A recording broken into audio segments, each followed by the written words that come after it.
Ringo Starr, the quiet miracle at the center of the loudest story in modern music. He is the backbeat that carried a century on its shoulders, the steady pulse behind songs that wrap themselves around the hearts of strangers and never let go. He is the gentle presence who stood behind three towering geniuses and somehow became the one the world trusted to keep its rhythm steady. To millions, he is the smiling drummer of the Beatles.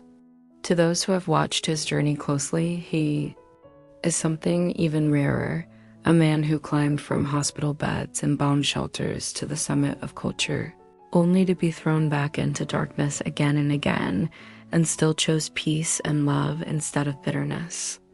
At 85, he walks in the late light of his life, carrying the ghosts of John Lennon and George Harrison beside him, aware that he is the last keeper of their shared story, the final guardian of a flame that once shook the earth. His body grows, tired now, whispering limits he never wanted to hear, yet his spirit refuses to dim. The same hands that once trembled over cheap drumsticks in a Liverpool basement now lift in blessing over crowds, offering a simple message he has carved into the world like an inscription. Peace and love, music, long before arenas and royal honors. Ringo's story began in a world that seemed determined to break him before he ever had a chance to live. The Dingle district of Liverpool in the 1940s was not a place that nurtured dreams. It was a landscape of soot and rain, of narrow streets where washing lines stretched like tired flags between sagging rows of red brick. Into that gray world, on July 7th, 1940, a small boy named Richard Starkey drew his first breath as sirens wailed and enemy aircraft carved the sky above. Night after night, the young mother Elsie clutched her child to her chest as the house shook under the distant thud of bombs, plaster dust falling like pale snow from cracked ceilings. She whispered reassurances she barely believed herself, promising him a future when she had no idea what tomorrow would look like. Before he was old enough to understand what the word meant, his father slipped silently out of the story. No final conversation, no gentle explanation, just absence, sudden and brutal. The door closed behind Richard Starkey Sr., and for the little boy left behind, the silence that followed was louder than any explosion. Elsie, already worn thin by war and poverty, became both mother and father, protector and provider. She scrubbed and served wherever she could find work, returning home with frozen fingers, aching feet, and eyes that had seen too many unpaid bills. Sometimes she held her son so tightly it was as if she were trying to shield him not just from the world outside, but from the creeping fear inside her that she might not be able to keep him safe. The world, as if offended by their fragile hope, struck again, but this time at the smallest, most vulnerable part of their life.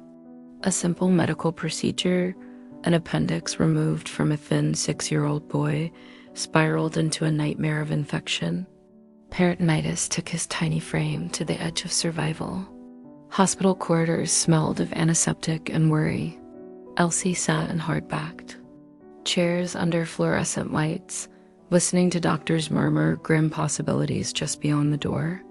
Her child slipped into a coma, pale and motionless, while machines and whispered prayers did their quiet work. When he finally woke, it was into a world framed by railings and white sheets, not playgrounds and schoolyards. Weeks turned into months, and then into a year. Outside, children ran and shouted, their laughter rising into the open air. Inside, behind cold glass and metal bars, the boy who would one day make the world dance stared at ceilings and learned the taste of loneliness by the time he emerged. He was 8 and already marked by absence.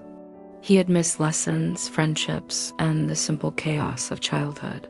Reading and numbers passed him by like speeding trains. I spent more time in hospitals than in school, he would later say with a half-smile that couldn't quite hide the wound. Yet life was not finished testing him. A few years later, tuberculosis crept into his lungs, and the frail boy was sent away again, this time to a sanatorium where days stretched thin and silent.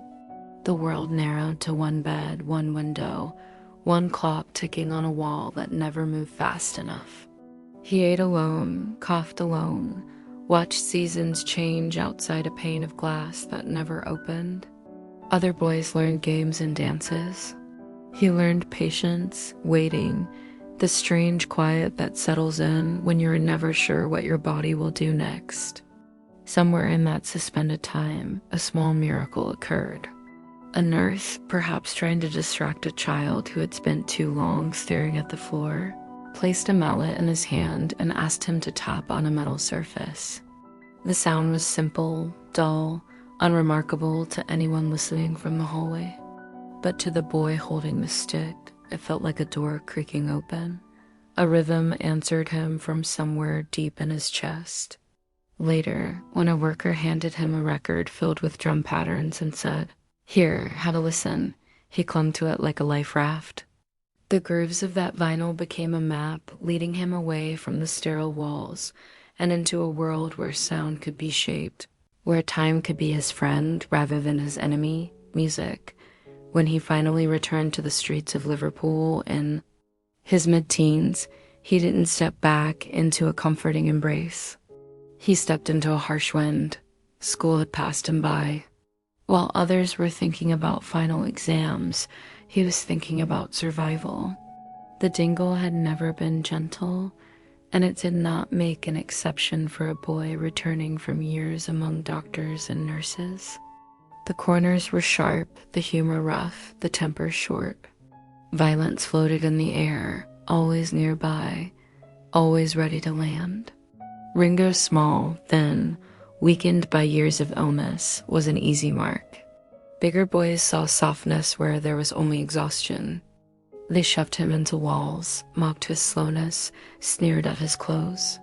One day, fists and boots met his body with such sudden cruelty that he found himself on the ground staring at the sky, wondering in that stunned, ringing moment why pain seemed to be the only thing the world delivered reliably. That beating left more than bruises. It engraved a question that would haunt him for decades. Am I enough, or can I be replaced at any moment? It was a fear that would later murmur in the back of his mind, even as he sat behind the most infamous drum kit in history. To survive, he did what many damaged boys do. He found a gang, not out of hunger for trouble, but out of necessity. Safety came in numbers and moving together, and learning how to read danger in the angle of a stranger's shoulders. He learned to keep his head down, to walk quickly, to joke before someone else could hurt him. Yet, even as the streets tried to harden him into something unfeeling, another part of him refused to die. His fingers still tapped on tables. His feet still found patterns as he waited for buses. Tiny, stubborn rhythms lived beneath the scars. Work, when it came, was not glamorous. It was a factory floor, long hours, an air that tasted of metal and fatigue.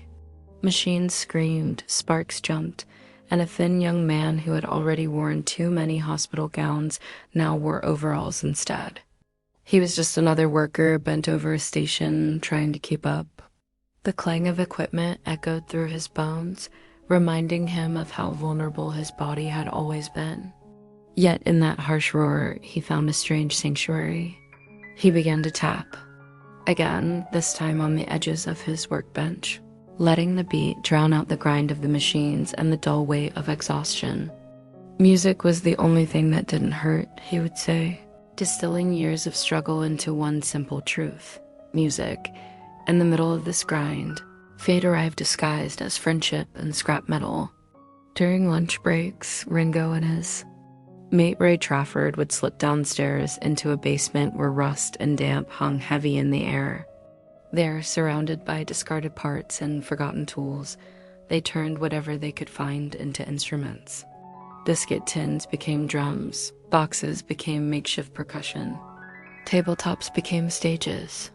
Some of their coworkers laughed as they passed by, shaking their heads at what they saw as childish noise. But the two boys kept playing because for them it wasn't noise, it was freedom. It was the feeling of claiming a few stolen minutes from a life that had offered so few gifts that everything changed the Christmas his stepfather, Harry Graves, carried a second-hand drum kit through the door. It was no pristine showpiece. The bass drum was slightly crooked, the snare had seen better days, the cymbal was patched and battered. To outsiders, it was a lump of old gear. To Ringo, it was a doorway. He sat behind it like a pilot taking his seat for the first time. He played until his fingers stung and his wrists ached. After brutal shifts at the factory, he would race home, climbing the stairs with the urgency of a man running toward the one place in the world where he felt powerful. With every beat, he carved out a tiny island of control inside a life that had so often left him helpless. By the late 1950s, that worn kit carried him onto the small, sweat-soaked stages of Liverpool's growing music scene.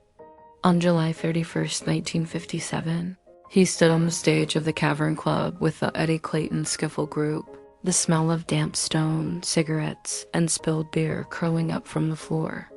His shoes were patched, his clothes still bore traces of factory dust, but his playing already hinted at something different. His timing was steady, his feel unmistakable.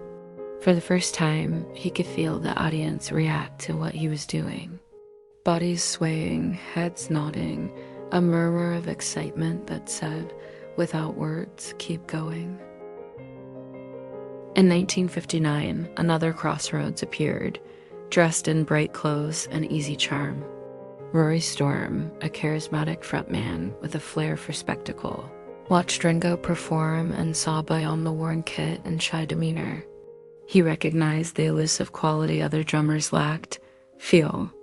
In a humid club, after one of those long, smoky sets, Rory approached the quiet drummer with the confident stride of someone who knew he was changing a life. His band, the Hurricanes, needed a new heartbeat. The addition was unremarkable to anyone watching a borrowed kit. A few skeptical faces, a room that smelled of sweat and beer. But when Ringo started to play, the music settled into place as if it had been waiting for him. Solid, musical, uncheckable. They accepted him, and just like that, the sickly boy who had once watched other children through hospital windows was suddenly part of one of Liverpool's top bands. He took on a new name to match his new life. The rings he wore gave him Ringo, and the spotlight he was beginning to feel tug at his shoulders gave him Starr. On stage, Star Time became the moment when all eyes turned to the back of the platform, and the drummer stepped forward. Crowds cheered, not for the boy who had survived tuberculosis, but for the musician who made them dance. Yet, even in this rise, shadows from the past walked beside him. Money was still tight. Beds were still shared. Meals were still cheap and hurried. And deep inside, that old fear whispered, someone else could take your place. Then came Hamburg in 1960, a furnace that would harden an entire generation of Liverpool musicians. The Reeperbahn was a carnival of neon and nerves, of bars and clubs that demanded music without mercy. Nights blurred into mornings. The Hurricanes played hour after punishing hour, their fingers raw, their voices hoarse, their bodies collapsing onto thin mattresses in cramped rooms that never seemed to fully dry from the constant damp. They washed clothes in sinks, ate whatever scraps they could afford, and learned how to function on exhaustion alone. For Ringo, it was both torment and training. Night after night, his playing grew sharper, stronger, infused with that unmistakable human swing that would one day define an era dot in those smoke-thick rooms. Powerful eyes began to notice. Tony Sheridan, already a respected figure on that wild circuit, heard the Hurricanes and recognized something special in the man behind the kit. Offers were made, tempting and dangerous.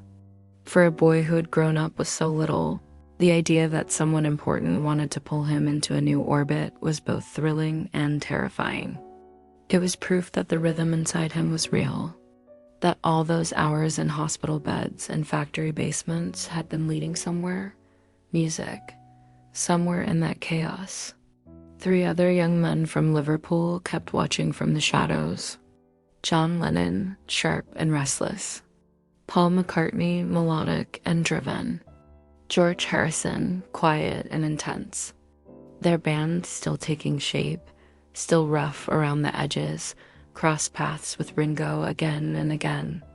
They played the same dives, walked the same streets, shared the same thin air of the backstage rooms. When their own drummer, Pete Best, couldn't make a set, Ringo sometimes stepped in. Each time he sat down at their kit, the dynamic shifted. The songs seemed to breathe differently. The grooves sat deeper. The whole room felt a fraction more alive. They noticed. So did he. Though none of them fully understood it yet, something larger was forming in those shared nights, a pattern clicking slowly into place. Years later, Ringo would look back and recognize the invisible thread weaving through those encounters.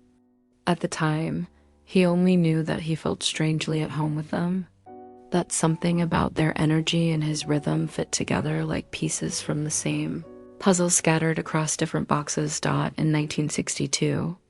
That invisible thread finally tightened into a single life-altering moment. When Ringo was invited to join the Beatles, it did not come with trumpets or fanfare. It came with quiet conversations, sudden decisions, and the messy human cost of change. Stepping into the band on August 18th, he had no way of knowing that the world's pulse had just shifted. To the crowds devoted to Pete Best, he was an intruder. To the 3 young men already inside the tornado, he was both salvation and risk. To himself, he was still that boy from Liverpool who wondered if he was good enough. The backlash was immediate and vicious. Some fans refused to accept him, chanting the name of the man he had replaced and vowing never to forgive the change. Outside clubs, tempers flared. George Harrison took a headbutt meant for the band's reshaped future. Letters arrived, some filled with devotion, others with threats. Inside the group, the dynamic was not always gentle. John, Paul, and George, half out of mischief and half out of their own fears, sometimes teased him mercilessly, tested his limits, poked at his insecurities. They hit his drums, gave him the wrong time, created chaos to see if he would crack.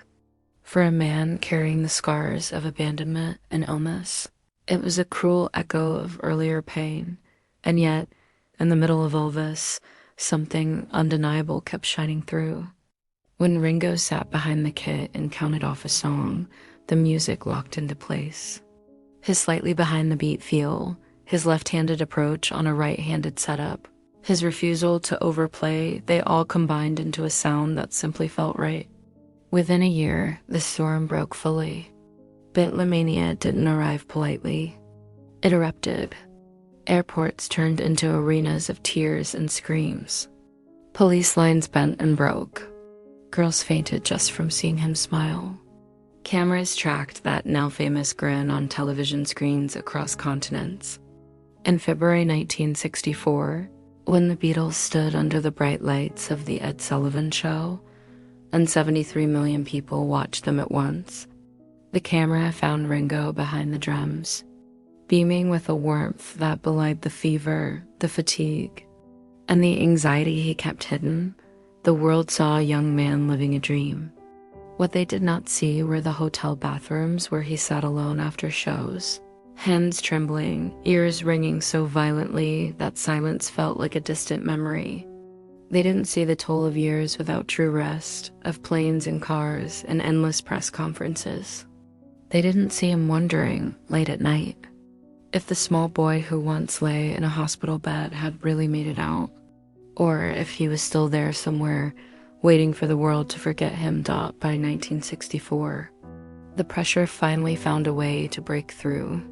During a photo shoot burning up with a brutal fever, he collapsed. Tonsillitis, the doctor said. Too sick to tour. The machine that was the Beatles could not afford to stop, and so another drummer, Jimmy Nicol, was brought in to keep the shows alive. From a hospital bed, Ringo watched someone else sit where he sat, play the parts he had shaped, smile at the crowds who had screamed his name. The old fear rose up, choking, familiar. It felt, he would later admit, like watching his worst nightmare replay itself. Not a bomb this time, not an illness, but replacement. When he rejoined the band a short time later, the roar that greeted him shook the ground. Crowds in Melbourne screamed his name so loudly it was almost impossible to distinguish individual voices. The relief on his face was as raw as the exhaustion in his bones. The world had not pushed him aside. Not yet. But the message was clear. The ride they were on came with a price no human beings should have to pay between 1963 and 1966. Ringo's life became a blur of airplanes, studios, hotel rooms, and stages. The Beatles recorded at breakneck speed, filmed movies, gave interviews until their voices were hoarse. Some nights, his hands bled onto drumheads worn thin from constant use. Some mornings, he woke up unsure of which city or even which country he was in. Through it all, he remained the anchor, the steady center of a storm that threatened to spin everyone off into oblivion. His drumming on the band's later records would become a textbook for generations to come, but at the time it was simply a man doing his best to keep his friends and himself from falling apart. The end of touring in 1966 should have brought peace. Instead, it brought a different kind of pressure. The crowds were gone, but the walls of the studio closed in. The Beatles were entering their most ambitious creative era, and with each new musical frontier came new demands. Ringo found himself in a strange place, praised by peers, adored by fans, yet still quietly doubting his own worth. He said years later, everyone was playing so well, and I felt like I wasn't. Those insecurities reached a breaking point during the sessions for the White Album in 1968. Tension hung thick and studio friendships strained, tempers short, and the once unbreakable unity fractured into 4 separate orbits. One day, after yet another argument between John and Paul, Ringo simply walked out. "I'm leaving the band," he told them and for the first time, he meant it.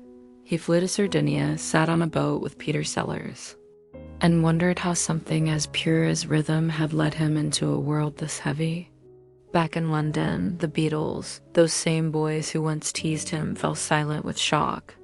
John took flowers from his own garden and arranged them on Ringo's abandoned drum riser, leaving a note, "Ringo, you are the best." It worked. He came home the man who held the center of music. Through albums like Abbey Road, Ringo became something more than the drummer of the world's biggest band. He became their emotional anchor. That famous closing drum solo in the end wasn't a flashy display. It was a final heartbeat, a statement, a signature from the quietest Beatle at the climax of the greatest musical journey ever recorded. When the band finally shattered in 1970, the pieces cut him as sharply as they did the others. But while John and Paul's battles played out in headlines, Ringo's grief was quiet, heavy. He had lost not just a band, but a family. For a boy who had endured abandonment again and again, it was another wound layered over old ones. Yet from the ashes of that ending came unexpected beginnings. His solo career flourished. Photograph soared to #1, ironically a song about loss co-written with George, the friend who had always understood him best.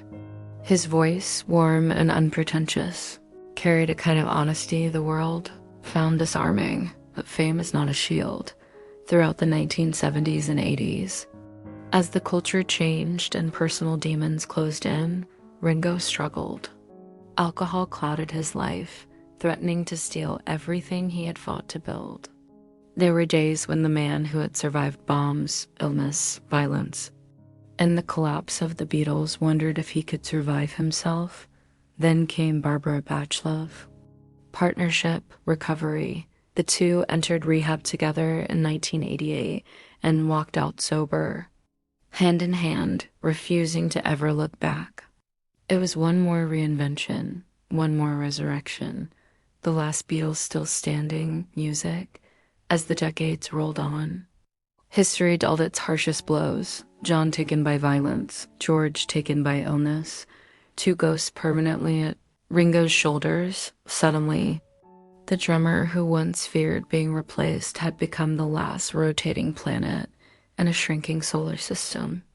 The weight of memory settled on him, and with it, a responsibility he never asked for, to protect the story, to protect the love, to protect the legacy, and he did, with humor, with grace, with that same warm grin that lit the Ed Sullivan stage half a century earlier, his all-star. Band kept touring. His message, peace and love, became a mantra for generations too young to have ever seen the Beatles live. He shook hands with world leaders, reunited on stage with Paul, and served as a living bridge between what music once was and what it could still be. But time, undefeated and patient, has begun to dim the edges of his world. His steps slower, his tours shorter, his voice softer, at 85. He is no longer the young man with the crooked smile behind a Ludwig kit. He is the final witness to a miracle, still carrying the rhythm the world fell in love with, still offering it gently to anyone who will listen. He knows the end chapters are approaching. He feels them in the quiet of evenings after the crowds go home, but he also knows this, the beat he gave the world, will never stop, because somewhere right now, a child picks up two sticks, taps out a pattern on a tabletop, and unknowingly repeats the same small miracle that saved a sickly boy in a Liverpool hospital all those years ago. Fame is loud, but legacy is quiet, and somewhere around the late 1990s, as the world's obsession with the Beatles began shifting from hysteria to history, Ringo felt the change. The screaming fans of yesterday were now parents, grandparents, even bringing children to meet the last drummer who could make the whole world look up and smile at once. He understood something the others never had the chance to every year that he remained alive. The Beatles became more myth than memory. And he became their living proof. Museums wanted him. Documentaries begged for him.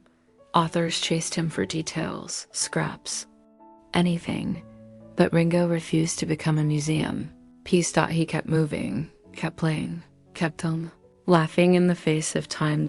When he raised two fingers and said, "Peace and love" on his 60th birthday.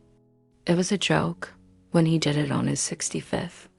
It was a ritual when he did it at 70. It was a philosophy. By 80. It had become his gift to the world. The ghosts he carries, music. Some nights, when the crowd has gone home and the stage lights fall dark, you might catch him staring slightly to the side of the room toward someone who isn't there. John. The wild one, the brother who called him Richie, who made him laugh until his ribs hurt, gone. In a flash of violence so senseless that even decades later, Ringo refuses to speak of it for long. "It still hurts," he says quietly. "It always will." George. The gentle one, the spiritual heartbeat of the band, the friend who looked him in the eye during their final visit and said, "Do you want me to come with you?" George was dying. Ringo's daughter was undergoing brain surgery in another city. He told the truth. "I have to go to her." George squeezed his hand. "Then you're already here?" Years later, Ringo still tears up telling that story because he understood what George was really saying. Love doesn't leave. Not really. It is no coincidence that after George's death, Ringo began ending every concert with that simple, aching phrase, "Peace and love." Peace and love. It was his way of keeping the others alive. The last beat, music. As he entered his 80s, Ringo did something almost no rock star in history had ever managed. He aged without bitterness. He didn't chase trends. He didn't complain about kids these days. He didn't compare the world to the one he knew. Instead, he adapted. He collaborated with younger musicians, embraced digital tools, and recorded new songs, not because he had to, but because his heart still tapped rhythms in the quiet moments. He understood what very few artists ever learn. The point is not to stay relevant, the point is to stay honest. And yet, the weight of time pressed in his shows grew shorter, his movements gentler, the lines on his face deepened. Each one a chapter, each wrinkle a mile traveled. Then came the moment we all knew would arrive, the moment when the world began. Speaking of him not just as a legend, but as one of the last threads tying us to a vanished era, fans whispered, "He's the last Beatle who tours. He's the last one who remembers everything. One day, we'll lose him too." Ringo heard all of it, and instead of sorrow, he answered with a smile and the same two words he had carved into the world like a gentle epitaph for an entire generation: cool in peace, and love. When the day comes, music. There will come a morning far too soon when headlines break across the world, carrying words we are not ready to read, when candles appear outside Abbey Road, when millions gather in cities and living rooms and quiet bedrooms to play. With a little help from my friends, tears falling onto old vinyl sleeves, and in that moment, the world will understand something profound. The Beatles were not four geniuses, they were four souls, and Ringo was the soul who kept the heartbeat steady long, enough for the miracle to exist. He didn't write the biggest hits, he didn't command the spotlight, he didn't seek the throne of genius. He did something rarer. He held the center, he kept the beat, he made the space where brilliance could bloom, and when his final rhythm fades, the silence that follows will not be empty, it will hum quietly with everything he gave us: the laughter, the steadiness, the survival, the softness, the faith, because somewhere another kid will pick up two sticks, tap them together, and begin again the same story that saved him. There is a strange peace that comes to a man who has lived more than one lifetime. Ringo Starr is one of those men. He has lived the lifetime of the sickly child, the factory boy, the drummer, the star, the survivor, the witness, and now, in the late twilight of his years, he lives as something softer, quieter, deeper, the memory of an age that changed the world. When he walks into a room today, people do not cheer, they fall silent, not out of reverence or fear, but out of something gentler, gratitude. He is one of the last voices still able to say, "I was there." And when he tells the stories now, he tells them differently.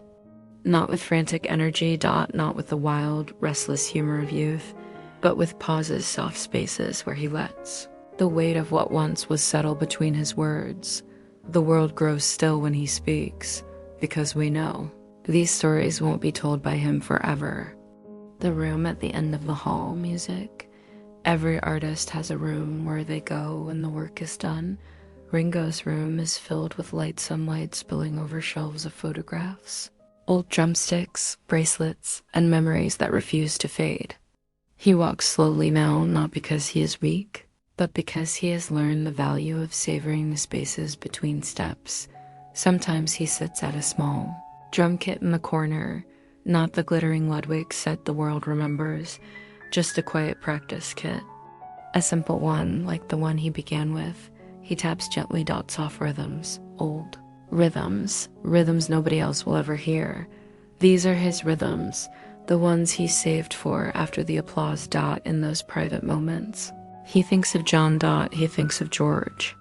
He thinks of the years that vanish like smoke, and he smiles, not with sorrow, but with understanding. Life goes on within you and without you. George once wrote, and now Ringo understands that line better than anyone, what he leaves behind: music. When Ringo Starr leaves this world someday far too soon, it will not feel like the death of a drummer. It will feel like the closing of a chapter in human history, because he gave us something rare, the rhythm beneath our memories, the beat behind first loves, road trips, heartbreaks, weddings, revolutions, the steady pulse behind songs that became the soundtrack of entire lives. He showed us that greatness is not only in genius, but in kindness, humor, steadiness, and survival. He showed us a different kind of courage, the courage to remain gentle in a world that tried repeatedly to break him. He proved that the quiet one can still be the strongest, that the one who keeps the beat keeps the world together, that peace and love is not a slogan, but a way of living. And when he's gone, the silence will ache, but it will also shine, because his story is not a tragedy. It is a miracle. A small, sick boy from Liverpool became the heartbeat of the century, and he never stopped smiling. The final beat, music fades. When history closes its book, the last line under his name will not be about fame or records or charts. It will be this: he made the world feel lighter. And long after his voice has faded from the stage, long after the last photograph has yellowed, long after museums have sealed his drums behind glass, a child somewhere someday will sit at a table, tap two sticks together, and feel the same tiny spark he once felt. That is immortality. That is legacy. That is Ringo Starr. Peace and love, Ringo. Always. Forever. When the world speaks of Ringo Starr in the years to come, it will not speak in numbers or statistics. It will speak in feelings, a gentle laugh, steady rhythm, a peace sign raised with disarming sincerity, a warmth that somehow made the biggest band on earth feel human. Historians will write chapters, musicians will analyze fills and patterns, collectors will guard artifacts behind velvet ropes, but ordinary people, the ones who danced, lived, cried, drove, kissed, dreamed, and grew older with those songs in their ears, they will remember something else entirely. How he made life feel better, because some artists change music, but a rare few change people. And Ringo, in his quiet, unassuming way, did exactly that. Long after the lights dim, long after the curtain has fallen, long after time has carried away every voice but memory, you will still hear him. In the laugh of an old friend. In the tap of fingers on a steering wheel. In the heartbeat under a familiar melody. In the way the world softens just a little when someone says peace and love. Ringo Starr will not be remembered because he was a Beatle. He will be remembered because, in a world that often forgot how to be kind, he remembered for all of us. And somewhere beyond the noise and the years, a simple rhythm continues, soft, steady, eternal. The last gift from the last Beatle woe kept the beat for all of us.